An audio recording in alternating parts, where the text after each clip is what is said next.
दोस्तों नमस्कार। Exam coach के ई लर्निंग प्लेटफॉर्म पर आप सभी का स्वागत है।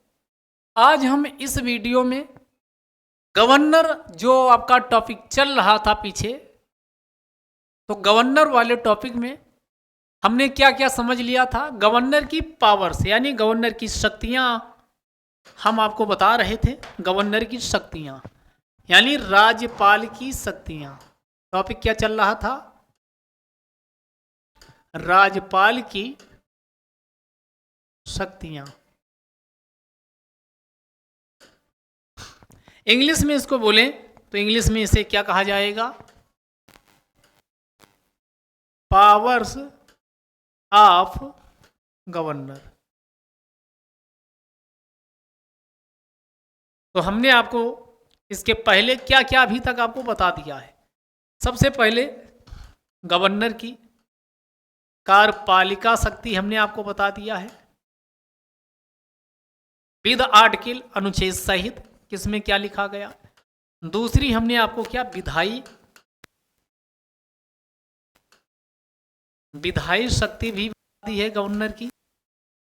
विधायी के बाद हमने वित्तीय शक्ति भी गवर्नर की हमने आपको बता दी। वित्तीय शक्ति के साथ आज हम लोग क्या समझने वाले हैं? न्यायिक शक्ति गवर्नर की। न्यायिक शक्ति ये समझेंगे। इसके बाद फिर हम समझने वाले हैं गवर्नर की क्षमादान शक्ति, हम आपको बताई दी है। लास्ट में विवेकाधीन शक्ति, विवेकाधीन शक्ति, इसको क्या कहा जाता है?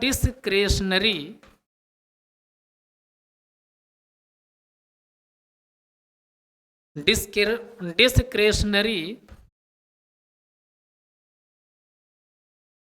पावर्स के नाम से जाना जाता है, यानी राष्ट्रपति की विवेकाधीन शक्ति। तो हम इसके पहले क्या क्या समझ चुके हैं राज्यपाल के संदर्भ में? कार्यपालिका शक्ति हम समझ चुके हैं, विधायी शक्ति को जान चुके हैं, वित्तीय शक्ति को जान चुके हैं। आज का जो डिस्कशन का पार्ट है, जो आपके सामने अब ये दो एरिया बचे हैं, इनमें से एक न्यायिक शक्ति और दूसरी विवेकाधीन शक्ति, डिस्क्रेशनरी पावर, इन दो को आज की क्लास में हम लोग क्या है समझने वाले हैं। तो आगे इसी के आगे कंटिन्यू करते हैं।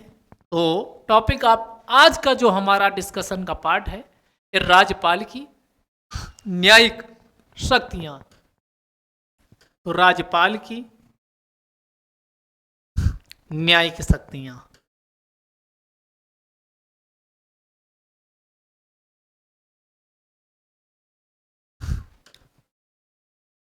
राज्यपाल की न्यायिक शक्तियां, इसी को किस नाम से जाना जाता है? Judicial power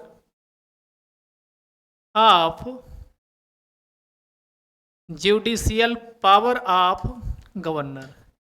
judicial power of governor यानी राज्यपाल की कौन सी शक्तियां? आज हम समझने वाले राज्यपाल की न्यायिक शक्तियां, judicial power of governor. Judicial power of governor और ज्यूडिशियल पावर ऑफ गवर्नर के अंतर्गत हम समझेंगे, लेकिन उसके पहले न्यायिक शक्तियां होती क्या है। तो हमने राष्ट्रपति वाला जब टॉपिक आपको करवा रहे थे, वहां पर भी ये बात बताई थी। क्या हमने कहा था कि जो भारत का राष्ट्रपति की न्यायिक शक्तियां वो शक्तियां होती हैं जिनके अंतर्गत न्याय का भाव छिपा होता है। जस्टिस इन नेचर, प्रकृति में न्यायिक होती हैं, तो उन्हीं को राज्यपाल की न्यायिक शक्तियां कहा जाता है। जैसे अब यहां भारत में एक चीज और देखिएगा, भारत में जो न्यायपालिका है, यानी भारत में न्यायपालिका जैसे सुप्रीम कोर्ट के बाद फिर कौन है? हाई कोर्ट है, हाई कोर्ट्स, हाई कोर्ट के बाद तीसरे स्तर पे कौन है? जो तीसरे स्तर पे हैं इसी को सबऑर्डिनेट कोर्ट कहा जाता है।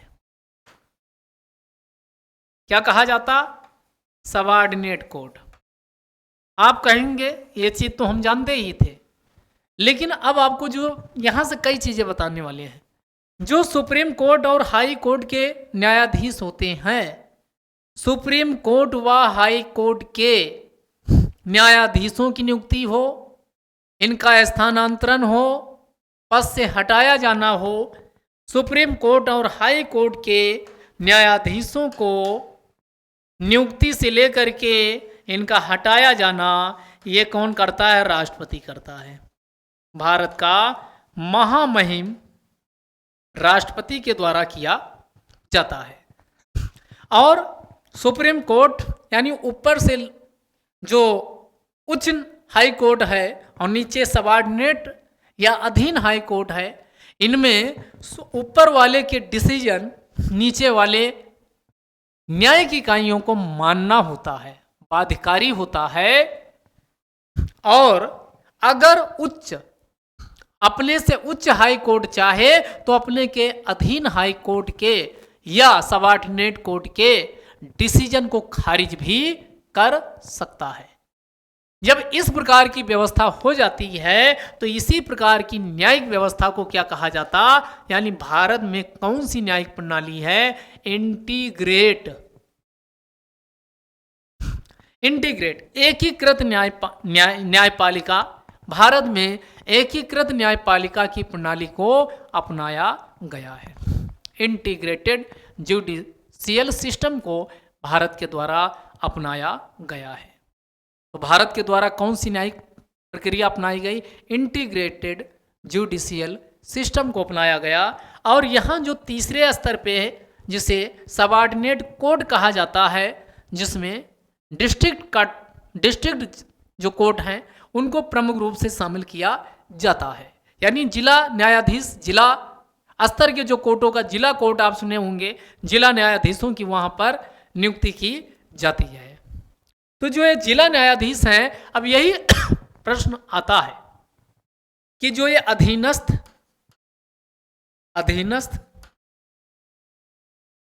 अधीनस्थ कोर्ट के इनके जो न्यायाधीश होंगे, इनके न्यायाधीशों की अपॉइंटमेंट कौन करेगा? अपॉइंटमेंट्स इनकी कौन करेगा? इनकी पोस्टिंग कहाँ मिलेगी तथा इनका प्रमोशन किस प्रकार होगा, ये कौन तय करता है?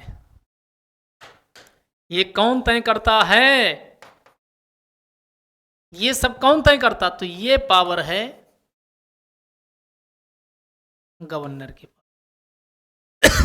लेकिन ध्यान रखिए, अधीनस्थ कोर्ट के न्यायाधीशों की अपॉइंटिंग, नियुक्ति, पोस्टिंग और साथ में प्रमोशन गवर्नर अपने आप नहीं करेगा।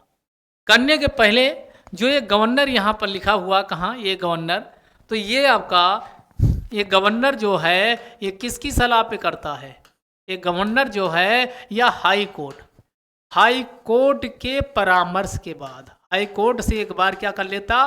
परामर्श कर लेता है, after the advice of high court. High court के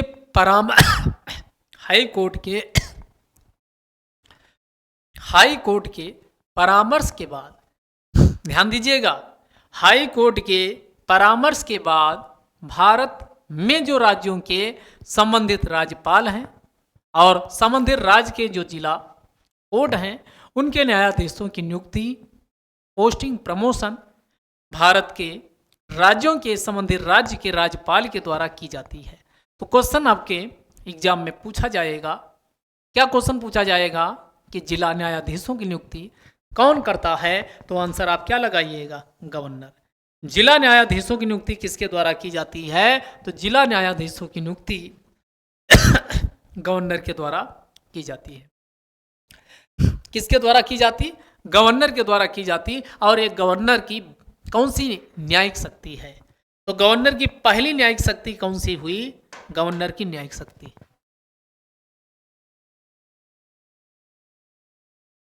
गवर्नर की न्यायिक शक्ति।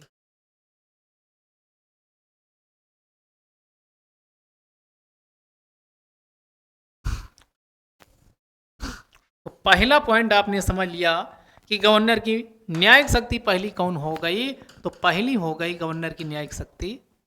हमने आपको क्या बताया कि जिला न्यायाधीशों की नियुक्ति, पोस्टिंग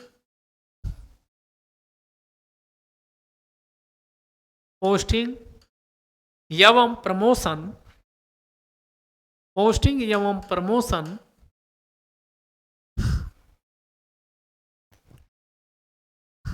प्रमोशन संबंधित राज्य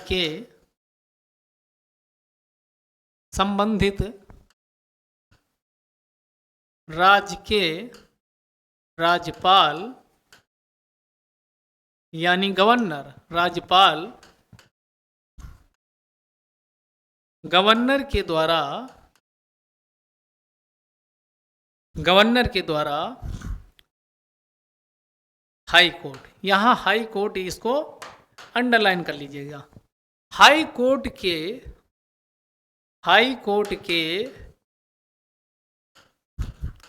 परामर्श के पश्चात, हाई कोर्ट के परामर्श के पश्चात की जाती है। हाई कोर्ट के परामर्श के पश्चात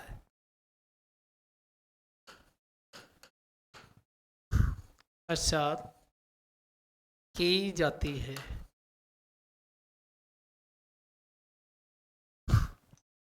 बात समझ में आई? तो ये जिला न्यायाधीशों की नियुक्ति, पोस्टिंग, प्रमोशन गवर्नर ही करेगा, लेकिन हाई कोर्ट के परामर्श के पश्चात किया जाता और ये गवर्नर की वित्तीय शक्ति होती।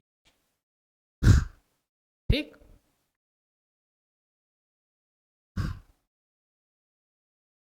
एक चीज और ध्यान दीजिएगा, गवर्नर जो है यह हाई कोर्ट के जजों को नियुक्त करते समय भारत के राष्ट्रपति से सलाह करता है।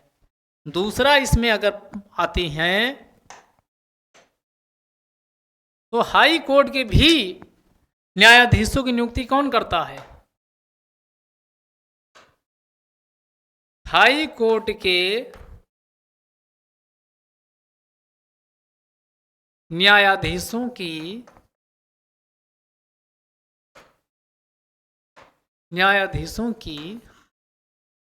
नियुक्ति करते समय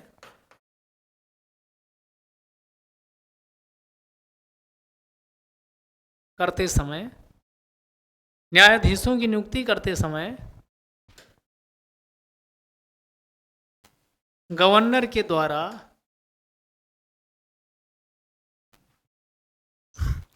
न्यायाधीशों की नियुक्ति करते समय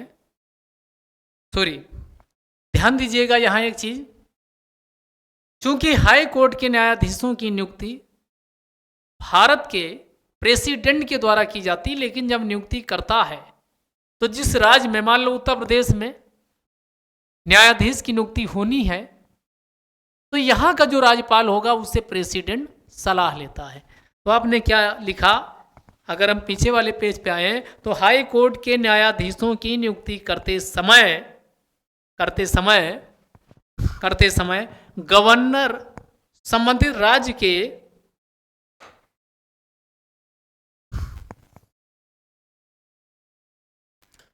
राष्ट्रपति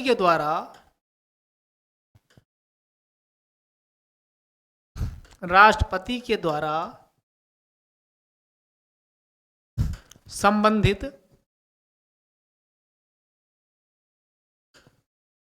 राज्य के राज्यपाल से परामर्श लेता है।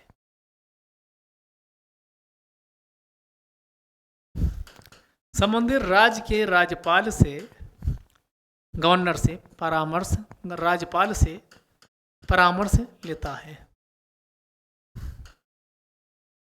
आपका फिर क्वेश्चन होना चाहिए, सर क्या इसके लिए कोई आर्टिकल है कि आप अपनी तरफ से कह रहे हैं? ध्यान दीजिएगा दोस्तों, हम यहाँ अपनी तरफ से कुछ भी नहीं बोल रहे हैं। ये बात परामर्श लेने वाली बात है, कहाँ लिखी गई? तो एक अनुच्छेद है आपका, आर्टिकल आगे हम बताएंगे, अनुच्छेद 217। अनुच्छेद 217 में ये लिखा गया है। ये दूसरा पॉइंट हो गया, आज समझ में आई? तो पहला पॉइंट हमने कहा जिला न्यायाधीशों की नियुक्ति, प्रमोशन, पोस्टिंग ये सब कौन करता? गवर्नर के द्वारा, लेकिन हाई कोर्ट से सलाह लेकर के।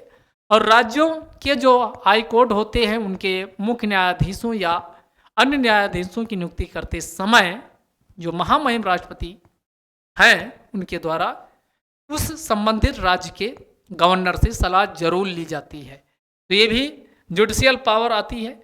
इसके अलावा जुडिशियल पावर में ही आगे हम अनुच्छेद एक आपको पीछे बताए थे, एक अनुच्छेद आपको बताए थे, याद करिए, अनुच्छेद 72 बताए थे। अनुच्छेद 72 में क्या बताया था? राष्ट्रपति की क्षमादान शक्ति, राष्ट्रपति की क्षमादान शक्ति, इसका उल्लेख है। लेकिन इसी से हमने कहा 72 से पहले 11 घटाओ, ये 72 लिखो, -11 करो, कितना आया? आप कहेंगे सर 61 आया। हमने कहा इसके आगे एक चिपका लो, तो आपका कितना बन गया? 161। तरीका जानते ही हो। 101 जो अनुच्छेद 161 है ये किसकी बात करता है? ये बात करता है गवर्नर की क्षमादान शक्ति। किसकी बात करता? गवर्नर की। ये भी इसी में आएगा, गवर्नर की क्षमादान शक्ति। गवर्नर की क्षमादान शक्ति के बारे में उल्लेख करता है, शक्ति का उल्लेख। लेकिन जो गवर्नर की क्षमादान शक्ति है राष्ट्रपति से कुछ मामलों में अलग है। कुछ मामलों में राष्ट्रपति से क्या है? अलग है। फिर आप पूछेंगे कि किन मामलों में राष्ट्रपति से अलग है, तो भी हम लोग जान ही लेते हैं किन मामलों में राष्ट्रपति से अलग है। तो एक तरफ राष्ट्रपति बना लीजिए और एक तरफ क्या बना लीजिए? गवर्नर।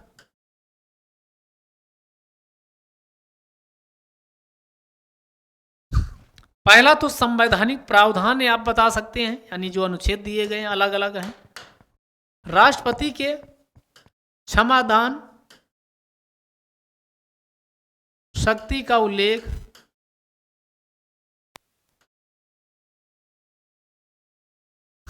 किस अनुच्छेद में किया गया? अनुच्छेद अभी आपने देखा 72। राज्यपाल की क्षमादान शक्ति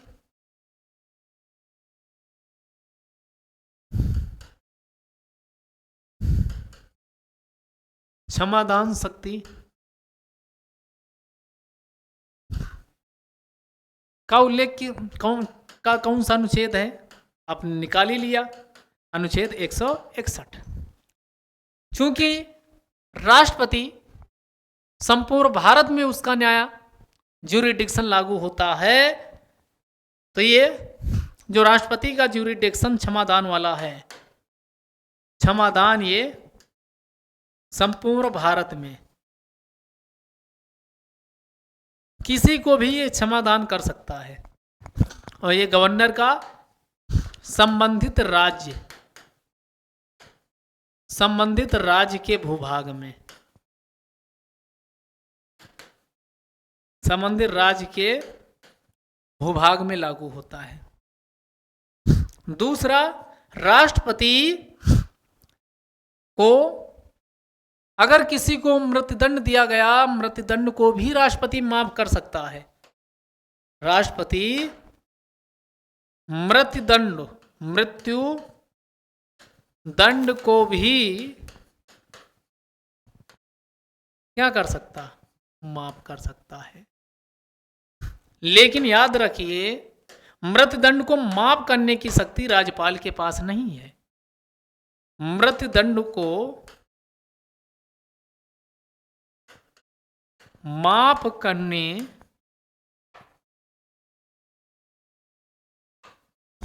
की शक्ति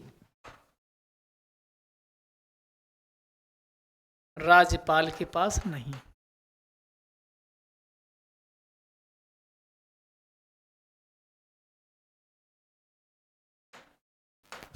राज्यपाल के पास नहीं है। बात समझ में आई यहां तक?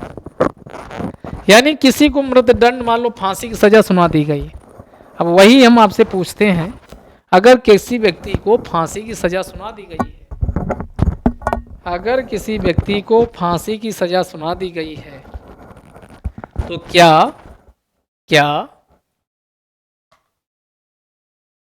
राज्यपाल उस फांसी को माफ कर सकता है? आंसर है नहीं। राज्यपाल कम कर सकता है, फांसी की सजा को आजीवन कारावास में बदल सकता है। फांसी की सजा को राज्यपाल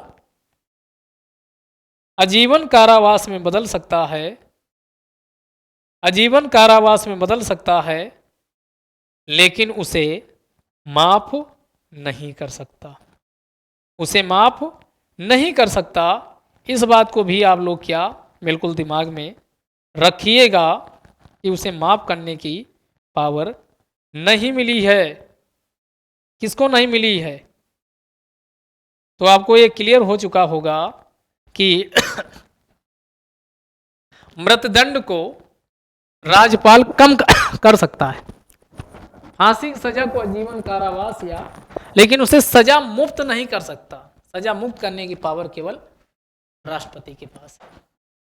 इसके अलावा एक मामलों में और अगला मामला कौन सा है कि सैन्य मामले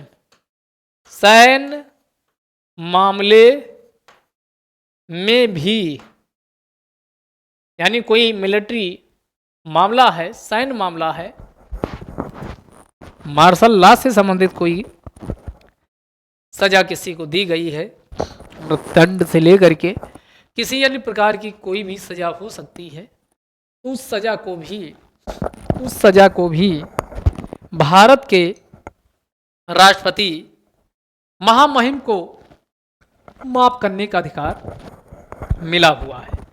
लेकिन इधर आप समझिएगा, यानी राज्यपाल को सैन्य मामले में, राज्यपाल को सैन्य मामले में कोई पावर नहीं, सैन्य मामले में कोई शक्ति नहीं। सैन्य मामले मार्शल लॉ से संबंधित किसी कानून में सजा जो दी गई है उसको राज्यपाल माफ नहीं कर सकता। तो ये आपके क्या है, अंतर हैं दोनों का। अब बात आती है राज्यपाल के पास क्या, राष्ट्रपति बाकी मामलों में राज्यपाल को वही क्षमादान की शक्ति प्राप्त है जो महामहिम राष्ट्रपति को प्राप्त है। तो अनुच्छेद, अगर हम अनुच्छेद 161 की बात करते हैं तो अनुच्छेद 161 में राज्यपाल के पास कौन से क्षमादान की शक्ति है? राज्यपाल के पास क्षमादान की शक्ति क्या क्या है? क्षमादान की शक्ति राज्यपाल के पास, सबसे पहले राज्यपाल, यानी पार्डन की पावर नहीं है, सजा बिल्कुल मृत्युदंड को माफ नहीं कर सकते। बाकी मामले में इनके पास कम्यूट की पावर है। कम्यूट, इसी को लघुकरण कहा जाता है। दूसरा रिमिशन की पावर है, परिहार ये पावर है। रिस्पाइट की पावर मिली हुई है, और किसकी? रिप्राइव, ये पावर मिली है। और यहां यानी मृत्युदंड को कम करने की पावर है, कम करने की पावर, कम करने की शक्ति। किंतु मृत्युदंड को माफ नहीं कर सकता, मृत्युदंड को माफ नहीं कर सकता, माफ नहीं कर सकता। क्लियर हुआ? यानी राज्यपाल के पास कौन कौन सी क्षमादान की शक्ति है? तो हमने कहा सैन्य मामले, और दूसरा पॉइंट क्या बताए थे? सैन्य मामले और मृत्युदंड को माफ करने के सिवाय बाकी राज्यपाल के पास वो सारी शक्तियां हैं जो अनुच्छेद 72 के अंतर्गत महामहिम भारत के राष्ट्रपति को प्राप्त है। ठीक, तो इसमें मृत्युदंड को माफ नहीं कर सकता, बाकी क्या कर सकता है? बाकी मामलों में है कम्यूट का मतलब हुआ जब किसी कोई दोषी व्यक्ति है, अपराधी व्यक्ति है, उसकी सजा की, ध्यान से समझिएगा, सजा की प्रकृति को बदल दिया जाए। किसी को मृत्युदंड मिला था लेकिन सजा का नेचर बदल करके उसे आजीवन कारावास दे दिया गया, यानी प्रकृति में नेचर ही बदल दिया गया। अगर नेचर में बदलाव किया जाता है तो इसी को कम्यूट या लघुकरण कहा जाता, प्रकृति में परिवर्तन।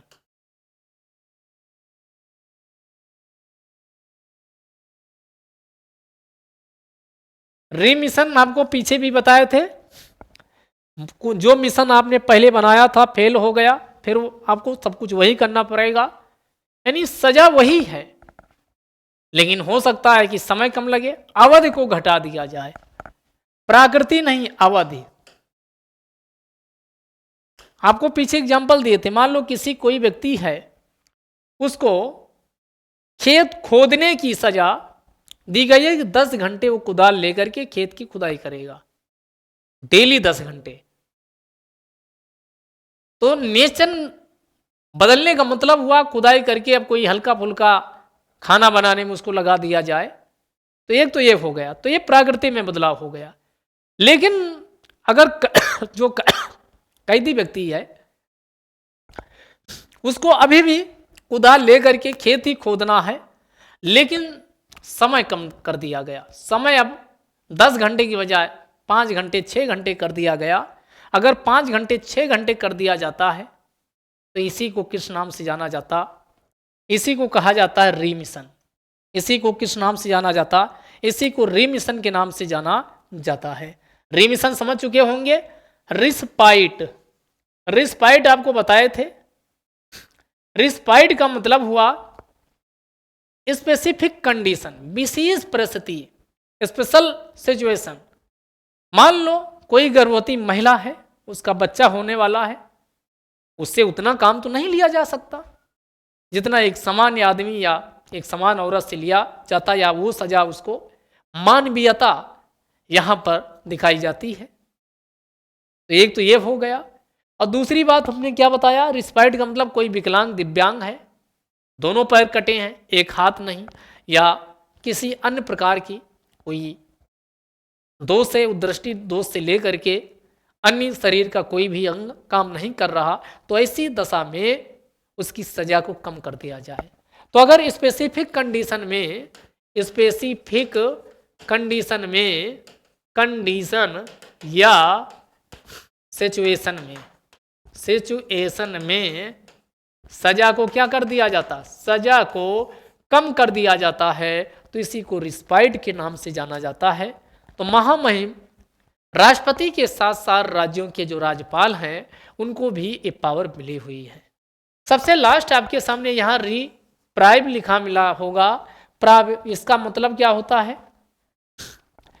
रिप्राइव का मतलब होता है कि कुछ समय के लिए अगर सजा जो दी गई है उसको रोका जाता है, ताकि निर्दोष व्यक्ति को किसी भी कंडीशन में सजा नहीं मिलनी चाहिए। तो अगर कुछ समय के लिए सजा को रोक दिया जाता है तो इसी को किस नाम से जाना जाता है?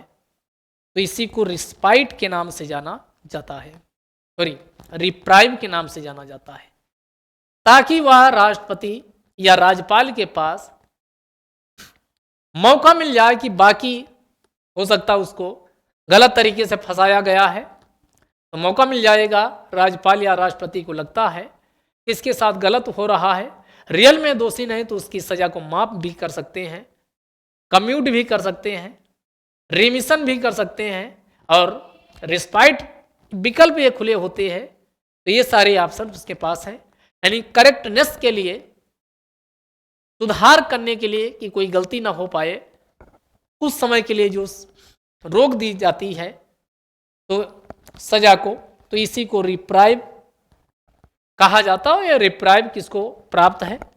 गवर्नर और महामहिम राष्ट्रपति दोनों लोगों को ये प्राप्त है। क्लियर यहाँ तक? तो ये भी आपकी किस में आएगा? राष्ट्रपति की जुडिशियल पावर्स में आएगा। किस में आएगा? जुडिशियल पावर्स में आएगा। इस बात को आप ध्यान रखिएगा। अब बात आती है अगली जो पावर बचती है, जो राष्ट्रपति महामहिम राष्ट्रपति को नहीं प्राप्त है। किसको नहीं प्राप्त है? महामहिम राष्ट्रपति को ये पावर नहीं प्राप्त है, केवल राज्यपाल को प्राप्त है। इसी को डिस्क्रेशनरी पावर कहा जाता है। कौन सी पावर? Discretionary power. तो अगली है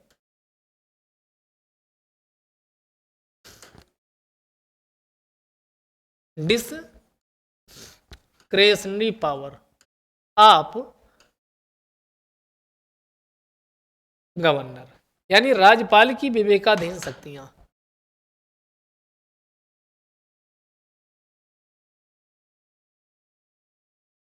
राज्यपाल की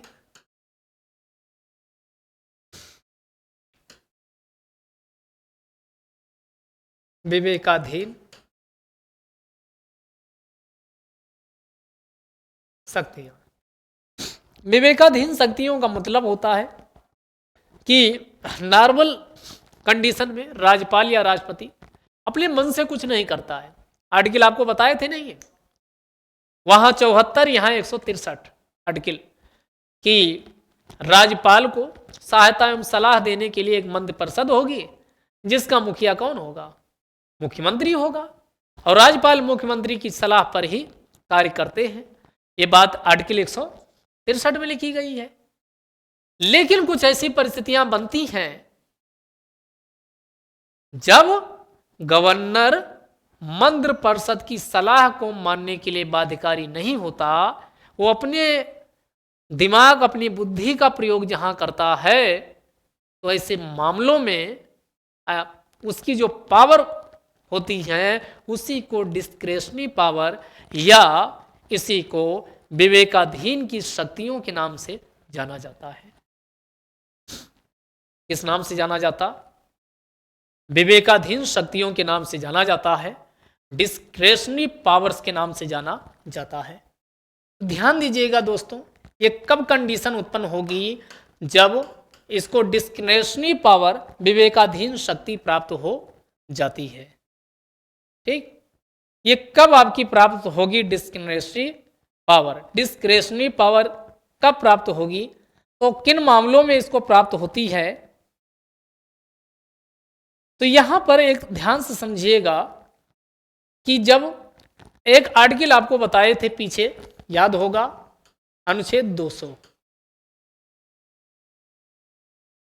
अनुच्छेद 200 में हमने कहा था जब राज्य विधानमंडल से कोई विधेयक, अगर 2 सदन हैं तो विधान सभा और विधान परिषद होगी, अगर एक सदनी व्यवस्था है तो केवल विधानसभा होगी। विधानसभा या 2 सदन की स्थिति में विधानसभा व विधान परिषद से कोई बिल पास होके राष्ट्रपति की सहमति के लिए जाता है, सॉरी राज्यपाल की सहमति के लिए जाता है, तो इसके पास कौन कौन से आर्टिकल 200 के अंतर्गत कितने विकल्प हैं? 4। सहमति देगा, राज्यपाल सहमति नहीं देगा, पुनर्विचार के लिए वापस लौटाएगा, और भारत के राष्ट्रपति के लिए बिल को आरक्षित कर सकता है। तो इसमें भारत के राष्ट्रपति की सहमति या राय के लिए, सहमति / राय / अनुशंसा के लिए विधेयक को यानी बिल, विधेयक या बिल को क्या कर सकता है?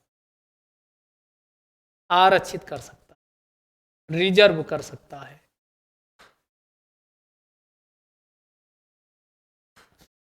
तो इसी को किस नाम से जाना जाता?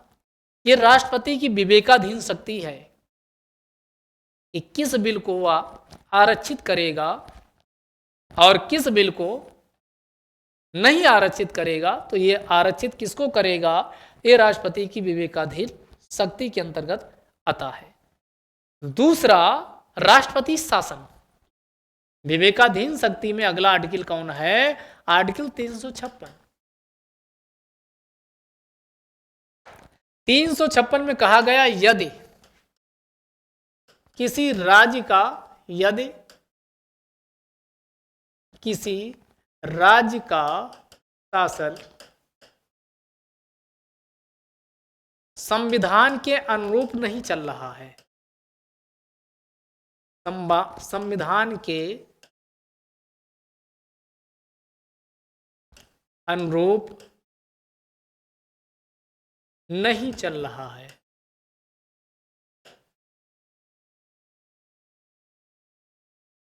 तो ऐसी स्थिति में संबंधित राज्य में, जो भी राज्य है, यूपी, बिहार, झारखंड, कोई भी ले लो, तो ऐसी स्थिति में, ऐसी स्थिति में राज्यपाल के द्वारा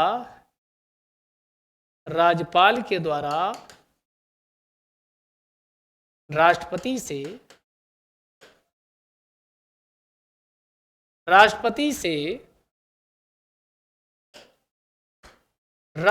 शासन लगाए जाने की मांग कर सकता है। राष्ट्रपति शासन लागू किए जाने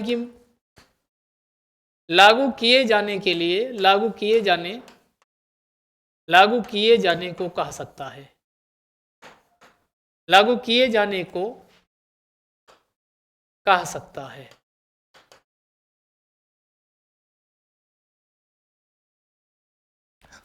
तो जो राष्ट्रपति शासन लागू होता है, इसको भी आप लोग ध्यान दीजिएगा, ये किस में आता है? राज्यपाल की विवेकाधीन शक्ति, डिस्क्रेशनरी पावर ऑफ गवर्नर के अंतर्गत ही आता है। डिस्क्रेशनरी पावर ऑफ गवर्नर के तो दो हमने अभी पॉइंट बताए जो विवेकाधीन शक्ति के अंतर्गत आते हैं। पहला पॉइंट क्या बताया? कोई विधेयक राष्ट्रपति की सहमति के लिए गया है, राज्यपाल के पास सहमति के लिए गया है, तो महामहिम की गवर्नर के पास अनुच्छेद 200 के अंतर्गत एक पावर होता कि उस बिल को राष्ट्रपति की सहमति के लिए आरक्षित कर सकता है। दूसरी बात हमने आपको बताया, अनुच्छेद 356 के अंतर्गत जो राष्ट्रपति शासन लगता है, ये राज्य के राज्यपाल के द्वारा सिफारिश किए जाने पर लागू किया जा सकता है। ठीक, अगला जो यूटीज होते हैं, यूटीज का प्रशासन, देखो जो यूटीज होते हैं केंद्र शासित प्रदेश, केंद्र शासित प्रदेशों का प्रशासन, प्रदेशों का प्रशासन गवर्नर चलाता है। तो केंद्र शासित प्रदेशों का प्रशासन गवर्नर के द्वारा एज ए एडिशनल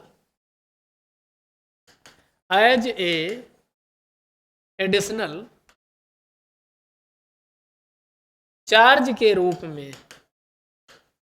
तो यहां एडिशनल चार्ज इसको मिल जाता है। तो ये भी एडिशनल चार्ज अगर आपसे अतिरिक्त प्रभार उसे दे दिया जाता है, केंद्र शासित प्रदेश मान लो मुख्यमंत्री जैसे दिल्ली हो गया, दिल्ली के मंत्रिपरिषद भंग हो जाए, तो ऐसी कंडीशन में जो वहाँ के राज्यपाल, जिसे एलजी के नाम से जाना जाता है, लेफ्टिनेंट गवर्नर, तो ये राज्यपाल को ये चार्ज दे दिया जाएगा कि वो अपने हिसाब से एडिशनल चार्ज मिल जाएगा, वो चलाएं, वहाँ का प्रशासन चलाएं। तो ये भी राज्यपाल की कौन सी डिस्क्रेशनरी पावर होती है? कौन सी होती? डिस्क्रेशनरी पावर, जो संविधान में उल्लेख किया गया है। इसके अलावा देखो, ट्राइबल डिस्ट्रिक्ट काउंसिल भारत के कुछ राज्यों में, भारत के कुछ राज्यों में डिस्ट्रिक्ट ट्राइबल काउंसिल, तो यहां इस बात को अंडरलाइन करिएगा, हम जो बताना चाह रहे हैं, डिस्ट्रिक्ट ट्राइबल काउंसिल बनाई गई है, जिला जनजाति परिषद का गठन किया गया। क्यों? क्योंकि डिस्ट्रिक्ट ट्राइबल काउंसिल जो काम करती हैं, जो जनजाति हैं, इनके उत्थान, इनके विकास के लिए प्रयास करती है, और डिस्ट्रिक्ट ट्राइबल काउंसिल के द्वारा ही रॉयल्टी तय की जाती है, रॉयल्टी, ताकि यहाँ के लोगों का किसी भी तरीके से अहित ना हो पाए। तो जो ये रॉयल्टी है, ये कहाँ कहाँ, ये कौन तय करता है? रॉयल्टी कौन डिसाइड करता है? रॉयल्टी का मतलब हुआ कि डिस्ट्रिक्ट ट्राइबल काउंसिल में कितना पैसा जाएगा, जो यहाँ की माइनिंग होती है, जनजाति क्षेत्रों के रिसोर्सेज का दोहन किया जाता, तो उसके बदले में अमाउंट, एक निश्चित राशि डिस्ट्रिक्ट ट्राइबल काउंसिल के पास जमा करनी होती है। और ये कौन तय करेगा? तो ये तय करने के, जो रॉयल्टी तय करता है, ये कौन करता? ये गवर्नर करता है। रॉयल्टी तय कौन करता? ये गवर्नर करता है। तो आप कहेंगे सर, क्या पूरे भारत के जितने भी जनजाति क्षेत्र हैं, क्या सब में ऐसी व्यवस्था है? आंसर है नहीं। असम, मेघालय, त्रिपुरा, मिजोरम, जो छठी अनुसूची के राज्य हैं, वहां पर ये व्यवस्था, ये व्यवस्था कहाँ है? छठवीं अनुसूची के राज्य, छठवीं अनुसूची के राज्य, छठी अनुसूची के राज्य। और आपको पता, छठी अनुसूची में 4 राज्यों का उल्लेख किया गया, और ये 4 राज्य कौन से हैं? अगर हम इसकी बात करें तो कौन है 4? असम हो गया, असम, मेघालय, असम, मेघालय, त्रिपुरा, असम, मेघालय, त्रिपुरा और मिजोरम। तो यहां पर जो डिस्ट्रिक्ट ट्राइबल काउंसिल होगी, उनकी जो रॉयल्टी होगी, वो तो भारत के महामहिम गवर्नर के द्वारा तय किया जाता है, तय किया जाता है। अगले क्वेश्चन की ओर चलते हैं। ठीक, तो अगला क्वेश्चन है, और गवर्नर का ध्यान दीजिएगा, रॉयल्टी तय करने में गवर्नर का डिसीजन अंतिम होता है। रॉयल्टीज को जितना निश्चित कर दिया, उतना अमाउंट आपको देना होगा, वो निश्चित करने में गवर्नर का निर्णय क्या होता है? फाइनल,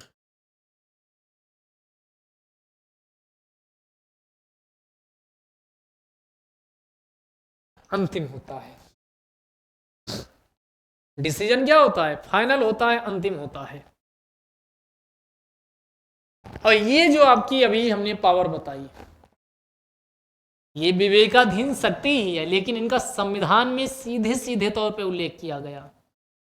तो ऐसी शक्तियां जिनका संविधान में सीधे तौर पे उल्लेख किया गया, इन्हीं को क्या कहा जाता है? Constitutional power, constitutional discretionary power, constitutional discretionary powers of governor, यानी राज्यपाल की संवैधानिक विवेकाधीन की शक्तियां। हिंदी में बोले तो राज्यपाल की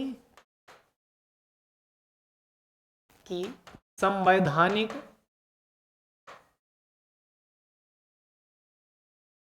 विवेकाधीन की शक्तियां।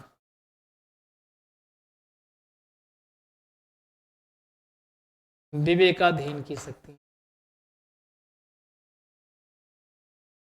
क्लियर? तो आपकी राज्यपाल की संवैधानिक विवेकाधीन की शक्तियां जो संविधान में सीधे तौर पर दी गई हैं कि राज्यपाल अपने विवेक से कोई भी डिसीजन ले सकता है, उसे राज्यपाल की क्या कहा जाता है?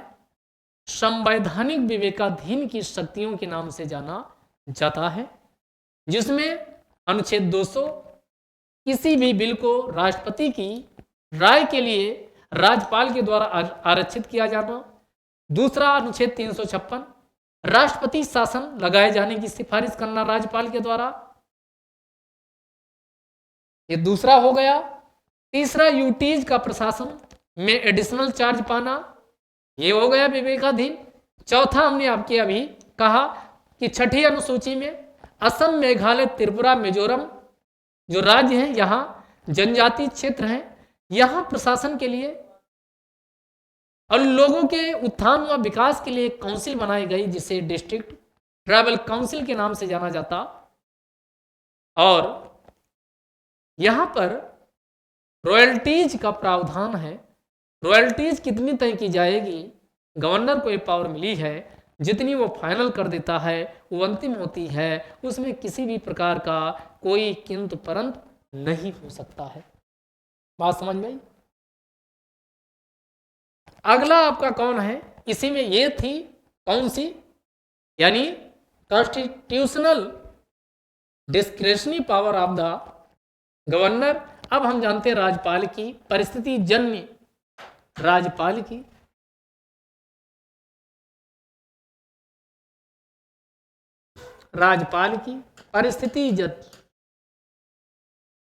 परिस्थिति जन्य विवेकाधीन की शक्ति, विवेकाधीन की शक्ति। तो ये राज्यपाल के पास जो विवेकाधीन की शक्ति है, ये कौन सी है? कौन सी है जो विवेकाधीन की शक्ति है?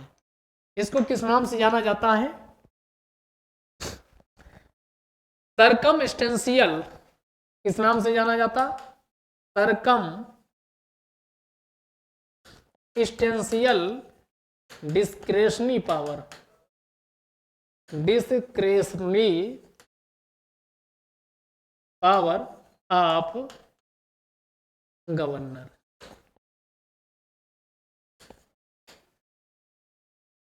कब ये होगा?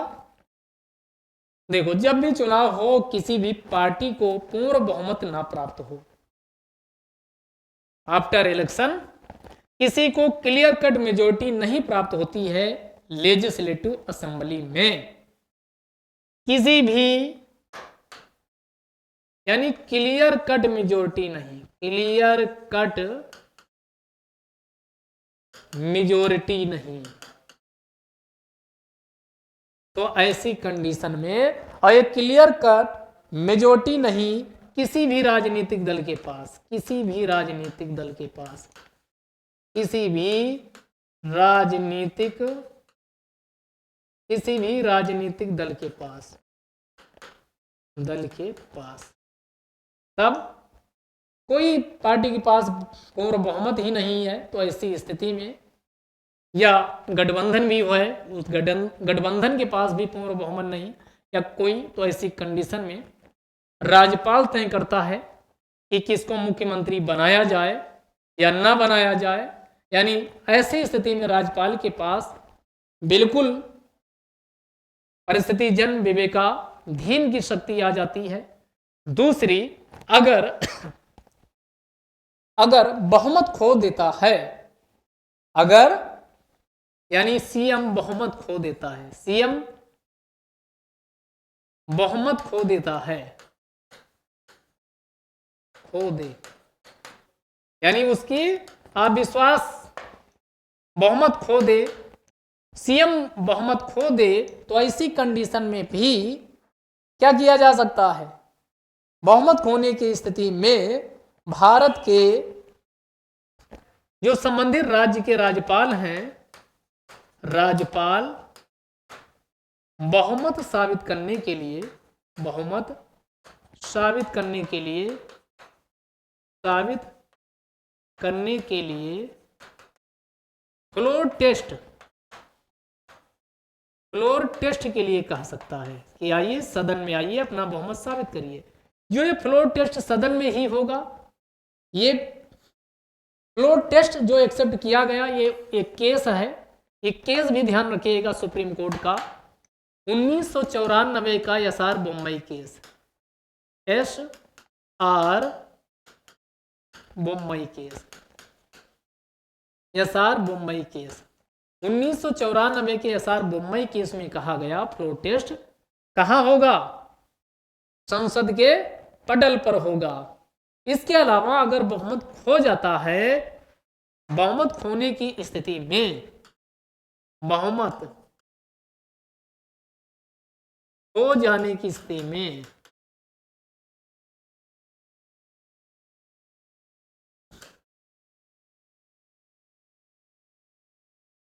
गवर्नर के द्वारा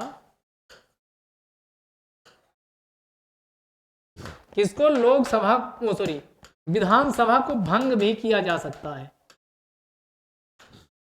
विधानसभा को भंग किया जा सकता है।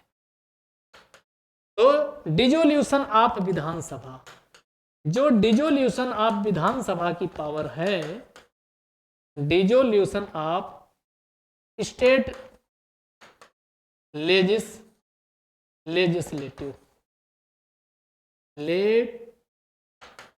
स्टेट लेजिस्लेटिव,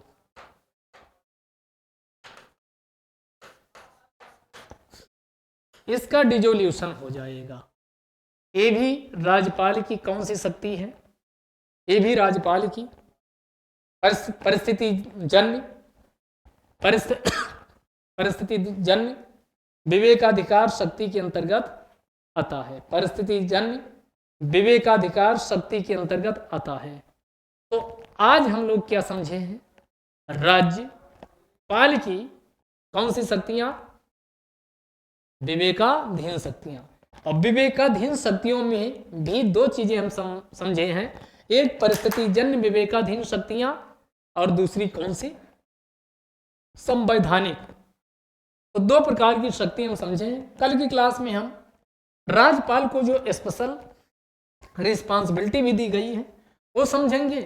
अब तक लेटेस्ट जो विवाद रहा है उसका भी डिस्कशन कर लेंगे। और इस प्रकार आपका जो टॉपिक है राज्यपाल वाला कंप्लीट हो जाएगा। फिर हम पार्लियामेंट, उसके अभी सत्र भी शुरू होने वाला, तो हम भी क्लास में भी उसी के अनुरूप क्या आपको संसद सत्र भी से भी अवगत कराते रहेंगे। तो ये वीडियो यहीं तक रखते हैं, कल फिर मिलेंगे, तब तक के लिए।